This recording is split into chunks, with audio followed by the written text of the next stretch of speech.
What's the opportunity for entrepreneurs in politics? It's a growth business with an expanding range of opportunities. We'll hear how one entrepreneur built a profitable ecosystem. This is the Economics for Entrepreneurs podcast, a project of the Mises Institute, applying the principles of economics to start, grow, and manage your business. For free tools, resources, key takeaways, and actionable insights from each episode, visit Mises.org/E4EPod. Now, here's Hunter Hastings. Hi, Hunter Hastings here. Entrepreneurs are able to create or discover opportunities wherever there is a customer with an unmet need. One day, our guest today, David Bienstock, took an inbound phone call from someone he'd never met. The caller asked David, who was a media buyer at the time, a question about available media buying services in the realm of political advertising. David engaged with the caller, and the engagement led to a long run of providing more and more services to more and more customers in the ever-growing business space in and around and related to political advertising. There are three things to consider as you think about learning from this conversation with a great entrepreneur. First, consider that the alertness we talk about that entrepreneurs display to opportunities can be triggered by the smallest piece of data. For David, it was one phone call. His instantaneously positive and open response led to a long and successful journey. Second, wherever there is business expenditure, there's an opportunity for an entrepreneurial business service. The business we'll talk about today is campaigning, political, public affairs, ballot measures. How much is spent on campaigns? A lot. There's your opportunity. Third, opportunities expand. David has built multiple businesses in related spaces. He's been creative, he's taken action, and he's been constantly looking for new opportunities that are complementary to the first one that he spotted. However small the start, the next steps will quickly become apparent to the entrepreneur who's not only alert to opportunity, but also to expansion and growth. David Bienstock is the founder and CEO of Target Enterprises, co-founder of Basque Digital Media, and partner at Winner and Mandelback Campaigns and the originator of Media Payments, Inc. David, welcome to Economics for Entrepreneurs. Thanks, Hunter. Thanks for the opportunity. Look forward to the dialogue. Well, we do too. This is pretty special for us because we tend to focus on economics and not politics, but you have integrated the two in a very original business, a very successful business. You've had a great entrepreneurial career, generated a lot of value for your customers and the market, and we're looking forward to learning from you about the principles that you've applied in, shall I call it, the realm of political communication. Thank you. But Hunter, remember when you mentioned the term politics, you don't want to lead people astray. We are in the business of politics, which is a lot different from getting involved in the entire milieu of partisanship. So I do, want you to understand that we're in the business of it, not necessarily a part of the public dialogue. Good. That's precisely the point, and thanks for underlining it. We're talking about a business opportunity here, about your entrepreneurship. We're not interested in the two sides. We're interested in the business. So just to set a stage for people who are listening, David, you've been a founder and the CEO at Target Enterprises, which we'll talk about. You started another business called Basque Digital with a partner. You acquired a business called Winner and Mandelback Campaigns. We'll talk about that. And you conceived and started from scratch another business, Media Payments, Inc. So you've created four leaders in their own fields. But expand on what you just said, David, if you would. Name the field, and how do you think about it strategically? How do you think about your category of business from a business standpoint? Well, you must start out with our base business was media buying. When I started in the industry of media buying coming out of the Army in the mid 60s, I was employed by an agency that handled business for Procter & Gamble, Benton and Bowles, etc. I always realized that in the agency structure, the media buyer was sort of relegated to a very low end of it, very little input, no dialogue with the account or creative people, sort of an orphan part of the industry. David, just say a little bit more about what media buying is so that people not in the industry will get a sense of it. Certainly. Let's take a political campaign. A gentleman's going to run for the U.S. Senate in a given state. We do an analysis. We go to the client and say, this is how much money we believe it will take to mount a campaign. These are the disciplines we want to use, be it television, radio, satellite, etc. And our company then spends all of the money. We become the arm of the campaign that places the commercials that have been delivered to us by the creative people also employed by that campaign. So we're the spender of money, and most of the campaign money spent goes through the media filter. So you were in that business, media buying, for companies like Procter & Gamble and Tide and other agencies buying television time and radio time and things like that. But a political specialty, as I understand it, David, didn't exist until you got into that business. So tell us your origin story, as we like to call it. I was selling airtime in New York City, representing television stations nationwide. I had an opportunity to relocate to Los Angeles. I was hired by Gene Autry, the cowboy, owned a television station in L.A. I was the national sales manager of that station, and they started realizing the potential opportunities to make money on the other side of the coin. Now I'm the time seller. I want to be a time buyer. Time buying now has become a separate business, whereas before the time buyer only worked for an advertising agency. A new business has developed, which is time buyers, independent of the creative effort, no account people, merely companies whose full-time job was to buy television, radio, print, etc. Gaining the local experience I did in Los Angeles, 18 months after I started at the station, I left and opened up a media buying service, handling traditional clients. Also, we were very lucky. We had the leaders in Los Angeles, which was my world. We had Home Savings and Loan and thrifty drugstores and RV roast beef restaurants and Big Five sporting goods, a very successful media buying company. One day the phone rang, and the question simply put was, do you guys handle political advertising?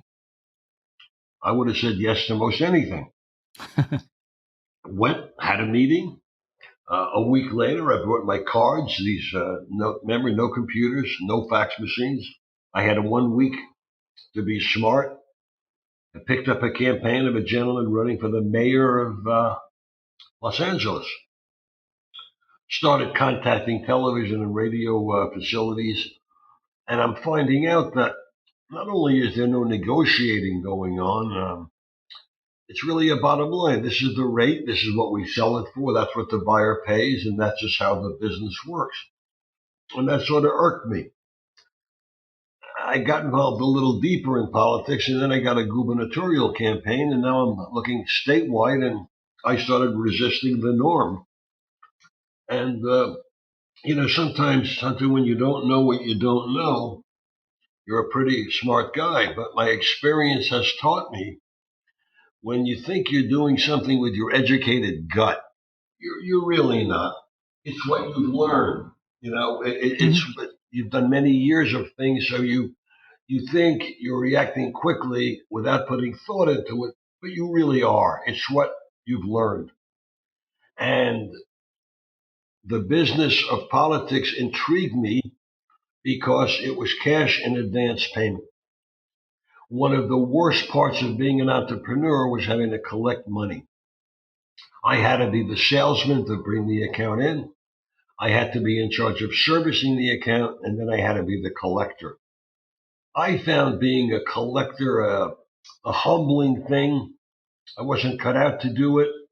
And as soon as I realized that I could run a business effectively and efficiently without the prospect of a client not paying, I was all in on politics. And in 18 months or 2 years, that became my focus. Yeah, we always tell entrepreneurs, David, that cash flow management is one of the toughest skills to learn and the toughest aspects of business. And so you recognize the value of that characteristic of political advertising. But tell me a little bit more about. You said you were challenging the norm. You didn't want to do things the way that it was being done. Was that all about negotiating prices, or was it more than that? It was solely negotiating prices. The television industry is an industry that's fraught with norms, I mean, and the political category was a small category. Large in California, the biggest category was either fast food or foreign auto. The politics did not spend a lot of money until probably the mid 70s and used the medium properly. So I was in there fighting without having the clout of the budgets that the commercial guys had. But, Mhm. when you don't know what you don't know, you just go blindly ahead. And we were very successful at getting negotiated rates for our clients. Gosh, I mean, in 1982, I mentioned that year. People think I'm so old that I also worked on Lincoln's campaign, but I did not. But in 1982, we're running a campaign with Pete Wilson, the mayor of San Diego, former mayor of San Diego, former U.S. senator, and Jerry Brown. And the rates we were paying were 30, 40, 50% lower than the other guys. It was mind boggling to me. I mean, frankly, it was mind boggling to me that everybody wasn't doing it, but frankly, they weren't doing it. And I was sort of magnified as a dissident and not one of the guys that wanted to get along, go along, and that was fine with me.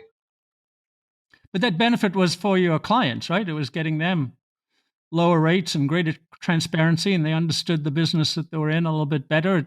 It all became client benefit. 100%. We were in a business that was all done in a closet, and as soon as you come, you can be very profitable if you're fair and honest and open. And transparency is something that we've always sold.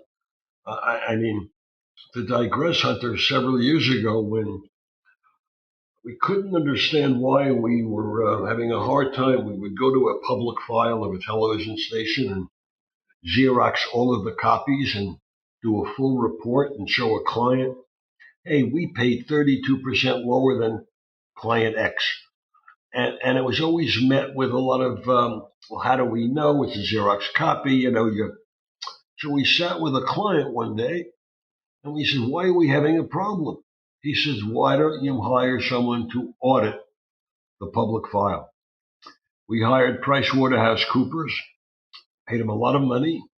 They started going around the country auditing our books, and we now had audited results proving our rates were lower. A total shakeup in the industry and a real game changer for us. Yeah. Third party trust, we call that, right? They don't believe you, but they'll believe the auditor. And by the way, it wasn't just an auditor. We went around to see which auditor would have the most clout or respect amongst the broadcasters, and we hired PricewaterhouseCoopers because that seemed to be the accounting choice of most people in the industry, and it gave us credibility by throwing their name to the data. Yeah. So you said you were working out of a closet, but then the industry came out of the closet, right? It's become a growth business, and the surface of that is increasing advertising expenditures every year and political campaigns. But how else has it been a growth business over the years, David? Well, I think the Supreme Court has really made it a growth business with the recent rulings. The candidate business, we're sitting all by itself without the help of super PACs and other funding bases.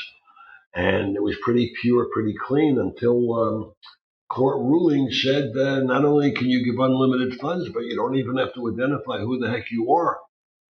Those rulings brought in hundreds of millions of dollars that are still flowing into the industry.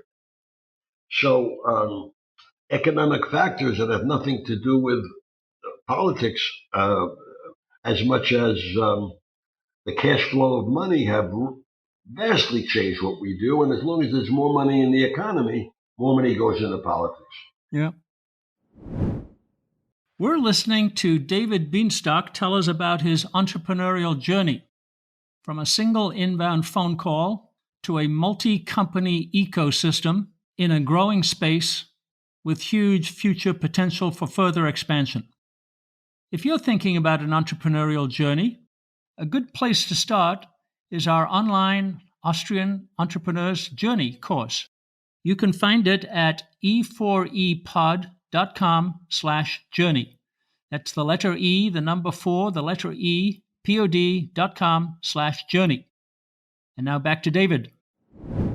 So I took a look at your original business website, the Target Enterprises website, and there are 14 different services there, and maybe I'm out of date, but I won't read the whole 14, but it says media planning, local and national cable, satellite radio, print, out-of-home, digital, which we'll get to, traffic and distribution, competitive tracking, advertising data analytics, media research, audience efficiency analysis, and media audits, which you mentioned. So it sounds like not only has there been growth in the money spent in the industry, but you've been able to add more and more services as time goes by. Is that how you think about it? Yes, it was necessitated by the fact that, in the beginning, in the 60s, 100% of the people watched their news on broadcast television. As that number started eroding, other disciplines came in. But to give you an example, Hunter, of the list you just read, which is accurate, let's take two categories. One that did not exist when I went into business, and that's satellite, and one that existed and was really a part of it, which is now almost non-existent, and that's radio.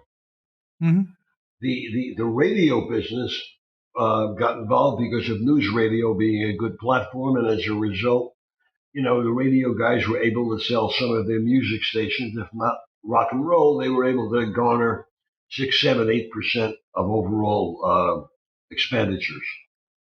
The satellite business was one that was very interesting. As a matter of fact, we were there at the very beginning. A gentleman called me up several years ago and he said, we have a consortium that was just formed between DirecTV and Dish Network. We call it D2. And we want to sell your clients on a statewide basis access to our satellite homes. I said, do tell. I am interested.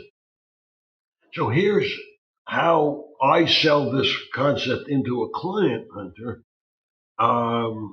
It's black and white. It's simply this. Utilizing this service. Hunter, if you and I live next door to one another and we're both subscribers to DirecTV and we're both watching CNN, you and I, and they go to a commercial break, even though you and I are sitting next door to each other, we might well get different commercials. You might well get a commercial for my ballot initiative espousing a vote on Prop 14, and I might get a commercial selling some insurance company on my osteoyoma thing. When you explain to a client that two different people living adjacent to one another can watch the identical programming and we can tailor the ad to the person we want, it's a home run. Yeah. And that category, that D2, has become as big a category as radio was. And radio, even though there's no connection, of course, in the medium, radio is maybe 2%, 3% of spending. And the only radio that's really an important part of our campaigns is not the radio stations in the major markets. It's the rural radio networks, the agriculture radio networks. We find them very valuable as a local medium. But national radio and statewide radio and news radio sort of has disappeared. So there are two examples of two products that we have, and a 180-degree turn in where the money goes. The other place, obviously, you can do that kind of personalized targeting is the world of digital advertising, and there's a big shift towards that, obviously, generally. You started a business called Basque for digital. Right. Correct. Why? Well, explain why it needs a separate business as opposed to being part of your original target LA business. Because unlike radio as a media category, digital wasn't just a media category. Digital just created its own category. And while I didn't know this specifically at the time, it just seems to me and the young partner that I had just brought in that we didn't know anything about digital, but we better learn it fast. And while maybe 70% of the viewing was now on broadcast TV, it's going to leave broadcast TV. Where's it going to go, and how do we get there? And we saw digital as the next wave to replace broadcast TV. So we formed Basque. It's been extremely successful. And needless to say, all clients of Target utilize Basque for their digital product. And if I understand this right, David, one of the things you don't do in your original business is the messaging part. You're dealing with the media part. But in digital, is that different? Are you doing both the messaging and the media? It is different, yeah, and that's a very, very good question. My experience has taught me over the years you tend to concentrate on what you know, and what we know best is being able to say to a client on the target side, guys, we don't get involved in the creative, we're just media buyers. But when it came to the digital product, be it banners or videos that had to be edited, we had to be an integral part of the creative process, especially because a lot of our digital campaigns start well before the broadcast campaigns. So we have to develop our own digital replacements for that. There has been a discussion with the people that run Basque and myself and Adam, my partner, that we are going to reevaluate after the cycle is over whether or not we will continue to limit ourselves to Republican Party campaigns. We feel that might stifle that company. So we will make a decision as to whether Basque will go as a non-politically oriented company after this cycle because of that. So you mean you'd get into businesses other than the business of politics? We get a lot of calls from people who are not necessarily in the business of politics, more in the business of public affairs. And, Republican or Democrat, it was a very collegial business I started in. However, because of the little toxicity that's been injected into the current campaigns, it's very difficult to simply finesse. We do political candidates of a certain persuasion, but it has no effect on what we do for you. People are skeptical. So we do think the growth of that business is vast. It has more employees than Target does. So it's something we will have to evaluate and make a decision about at year end. Well, let's think about your customers and clients a little bit, David. We urge entrepreneurs to always be customer centric, put the customer first. And I'm sure over all this time, all these changes we've been talking about, the customers have been changing. And can you tell us how you observed that and what differences it made to your businesses and how you were able to respond? Are you able to lead them, or are you following them? How do you see the customer changing? Good question. It's a good question. I don't know that it's really an age change, but it's an information change. So the business I entered into doing political campaigns in the 70s and 80s was a very, very unsophisticated business well-intended, bright people, but very, very little sophistication, certainly about the media or even about their target audiences. As technology has evolved, there's a new educated group, age mid-40s, mid-50s, who grew up with digital. They didn't grow up necessarily with the television at home, and they ask a lot more questions. It means that you have to anticipate their questions. It means our staff has to be younger. We have to do things we've never done before, and but it's really evolved into a far more sophisticated business than it was, with very, very curious clients who are constantly peppered with information from our competitors, or, as well as just generically because of the digital world. How do you recruit those smart young people who can work in that environment, David? Good question, and that's one of the reasons, Hunter, that we're looking at the Basque situation. Basque is based in San Diego, where we have an amount of people we can draw from that are just it's like a recruiter's dream. The average age of the employees at Basque Digital, I'm guessing, is probably 26, 27, maybe. Um, we cannot recruit the hip, young, forward-thinking people we want if they are going to have a difficulty working for a company that is involved in any way in partisan politics. So the main reason we are reevaluating and having a discussion in that vein is because we're getting more turnover than we ought to be getting, because the category that we're in is not one that's appealing to those we're recruiting. Yeah, interesting. So another element that's on your list of services, staying with, I guess, both Target and Basque, is data and analytics. So when you're Xeroxing public sales records back when, Yes. that was data and analytics, but I bet it's a lot different today. Do you have to recruit data scientists specifically to do that kind of thing? We are recruiting from the colleges. We have an analytics department that has about 7 or 8 full-time people. They are not on the political side of it. They don't buy time. They don't seem to have a lot of interest in that, but they are ferrets at finding out stuff. Mm-hmm. They're very analytically oriented. They seem to excel. So even though it doesn't bring us money, the media buying brings us money. If we didn't have this department to service the needs of our newly educated clients, we'd be in trouble. So it's a category of employee that we never sought out before. I'm going to adopt that phrase, David, to describe data and analytics: ferrets at finding stuff. Um, was that well? So let's move on to another business that you identified, let's say, and I think you made an acquisition, but you can explain it to us, and that is the business surrounding ballot propositions and direct democracy. Can you explain how you, A, discovered that, and B, what you've done to develop that?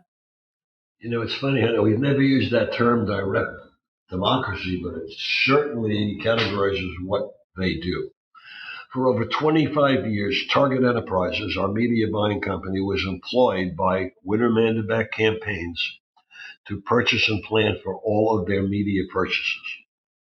Winter-Mandeback campaigns is the largest and most successful, far and away, company in the business of running referenda and ballot initiatives nationwide, if not worldwide. The two partners became friends of mine. One of them decided to retire. I brought in a young partner. We immediately bought into it, and that now is a part of what we do. Unlike Basque and Target Enterprises, Winter-Mandeback campaigns does not and will not ever handle any partisan political campaigns on either side. We work for business. And some of this, they were the most successful company in the nuclear business when the days of building nuclear plants. They were very big in gaming. They brought gaming to California and did most of the gaming initiatives in the United States. Since our purchase 4 years ago, we have been involved in every category, from stem cell research to the gig economy, dialysis, et cetera, et cetera. Um, and we work for the biggest companies in the biggest categories. Let me just have you explain that a little bit, David. So the trigger for your business is some group organizes a ballot proposition. If that gets the requisite number of signatures, then it triggers a media campaign for and against. That's a simplification, and you're on the side of one of those groups, right? Can you just Yes, go into the details a little bit? excellent explanation. There are 17 states in the union where you can get a ballot initiative or referendum put on the ballot as a result of signatures. And the signatures are a function of each state's individual rules. And as Hunter said, if you want to put a ballot initiative in the ballot in California, I'm sure you people have all seen people outside of Walmart in the day, please sign this, sign this. And the ballot initiative becomes something that the voters can vote on. Another way a ballot initiative or a constitutional amendment can get on the ballot is legislatively. But most of those in California are people driven. So we are either hired by the company that wants to fight a ballot initiative. As an example, we were hired by the leaders of the dialysis industry to fight a union-backed initiative 2 years ago that would have made it impossible for us to make a profit in dialysis. We ran a campaign against the unions. The two major dialysis providers provided the resources.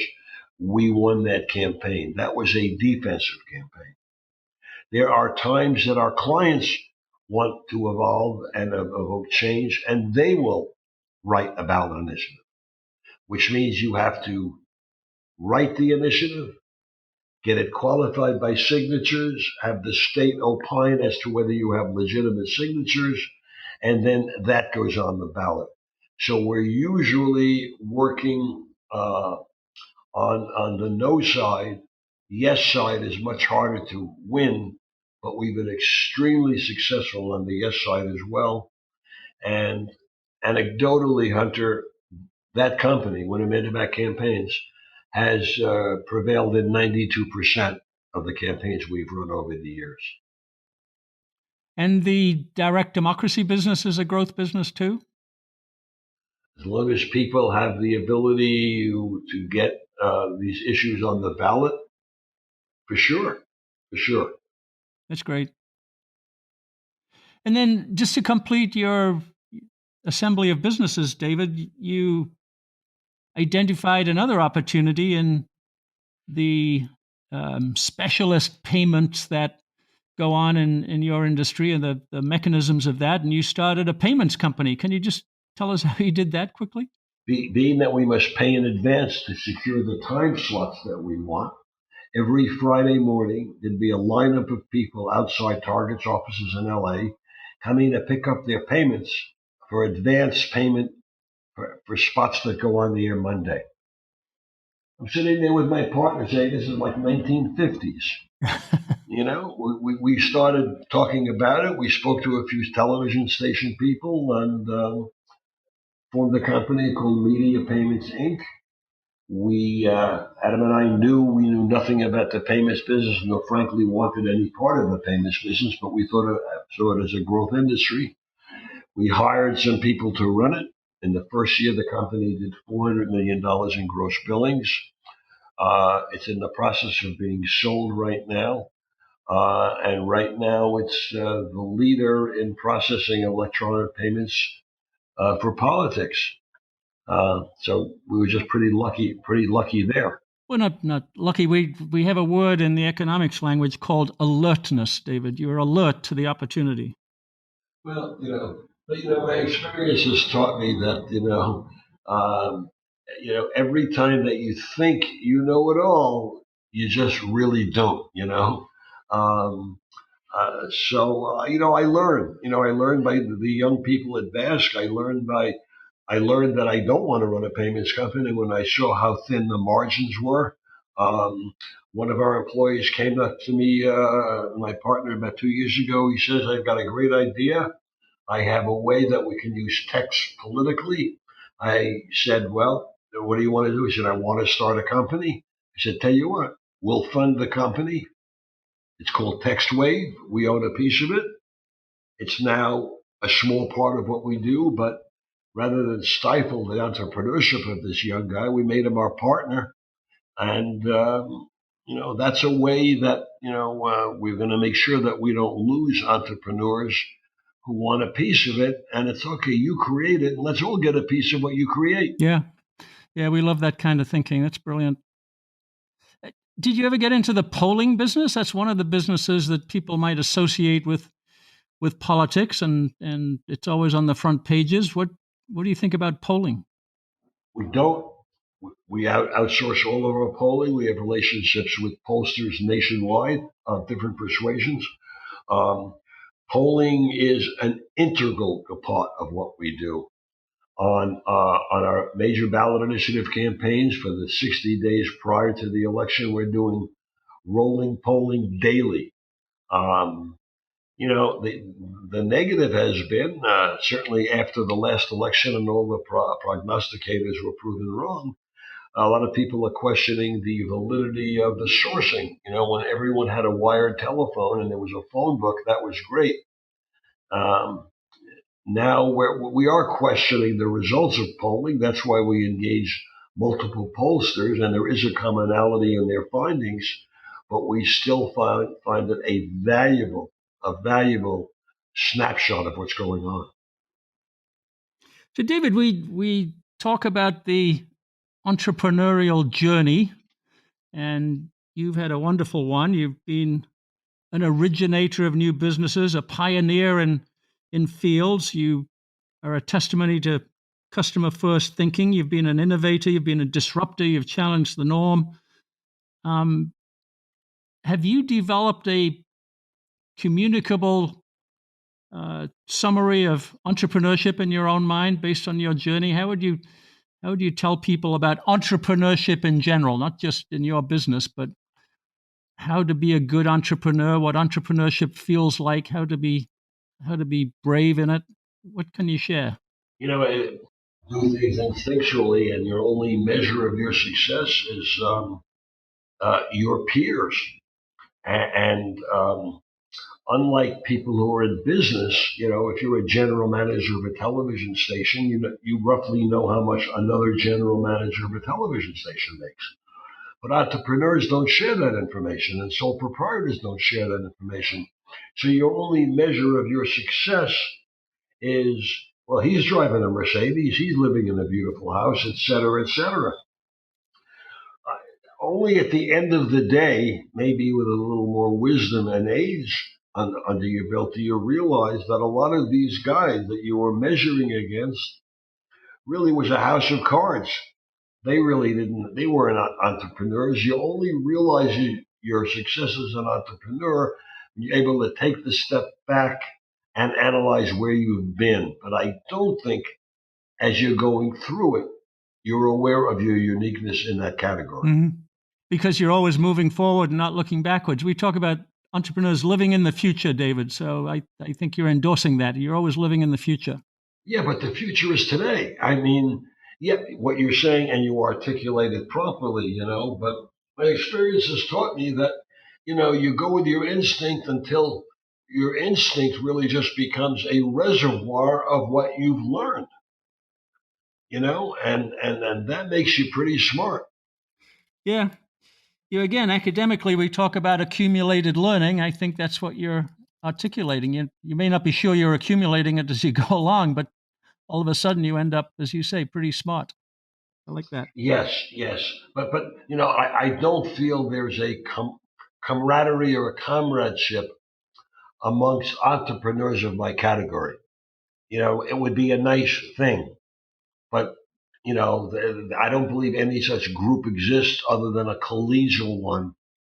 Um, And as a sole proprietor over the years, it would have been nice every once in a while to have a forum, maybe such as this, Hunter, which didn't exist then, for the aspiring entrepreneur to muse a bit, and have other people understand the musing as thought process. Yeah, in fact, we're trying to build that, David. That's one of the things that we have on our agenda, and we're getting started to try and build that community where entrepreneurs can share experience and knowledge when it's not competitive. It's just something that the entrepreneurial community can use to make itself better. So we'll invite you to one of those. Great, great. I look. I mean, I as long as the aspiring entrepreneur can avail themselves of a Hunter Hastings type person, um, that would be a wonderful thing. It's almost, Hunter, as if if the category of entrepreneurial coaching existed, I think you're the coach I'd hire. Well, you're far too flattering. Actually, you'd be the coach because you've done a little bit more entrepreneurship than I have.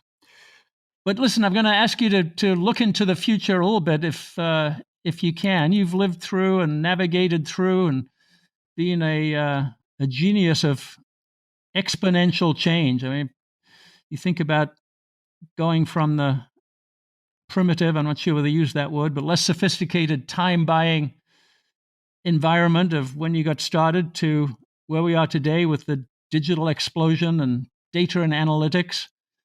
And you think about all the services you've added for your clients. If you were an entrepreneur today and you're thinking about the business of politics, where would you think new opportunities might be? Where would you look? I think measurement and engagement would be the two words I would use. Uh, the methodology utilized to give my media buyer the metric he needs to evaluate who is watching that television show is rather archaic, and the advertising companies perpetuate it because you need some source of measurement. I think there's going to be a source of measurement that will be less flawed and more data based, that will probably change everything. And the other word is engagement. It's one thing to reach the person; it's another thing to sell them on something. Years ago, Hunter, when I worked for Benton and Bowles Advertising, their watchword was, "It's not creative unless it sells." Mm-hmm. Well, even though I'm not doing the creative, my job is to deliver that creative on my client's behest to as many receptive eyeballs as possible. So, above and beyond measuring just how many people are seeing what I'm doing, I want to know, are they engaged and likely to take action? And unlike, being a Toyota dealership or a McDonald's franchisee that can measure the results of the advertising on a daily, if not hourly basis based on product sold, our only poll is election day. So it makes it hard to know which of the steps you took getting there, helped, hindered, etc. Or half of it works, you just don't know which half. Mm-hmm. So we're only measured once a year, and that's a whole different ball game as opposed to the scrutinization of daily sales tracking. Yeah, again, in economics, it sounds a little bit old fashioned, but we say the only thing that matters is did they buy or did they not buy, and in your Right. business is did they vote or did they not vote, and who did they vote for? It's and building the model that can predict that. We live in an age of lots of models and poor predictions, so we're maybe a ways from what you're talking about. Um, yes, I think it will be not in my lifetime. I think that would be fair. There is an algorithm in Zoom that I've heard of that can look at your facial expression and detect some kind of sentiment analysis. Are you fed up? Are you offended? That kind of thing. So maybe that will be coming to a television near you soon, or a computer screen. No, I want that for a new dating app. Good. Always innovating, David. Always try to. Yeah. Well, thank you so much for today. It's been a lot of insights as well as a lot of steps in your journey, and I think you've given people a lot to think about how to create opportunities that are out there, but they need somebody who can challenge the norm and be brave to take them. So thank you very much, David, and congratulations on everything you've achieved and the business you created. Hunter, my pleasure. Thank you for your insightful questions, and I love the dialogue. Economics for Entrepreneurs is a production of the Mises Institute. To explore more content like this, visit Mises.org. That's MISES.org. For more from Hunter Hastings, check out hunterhastings.com.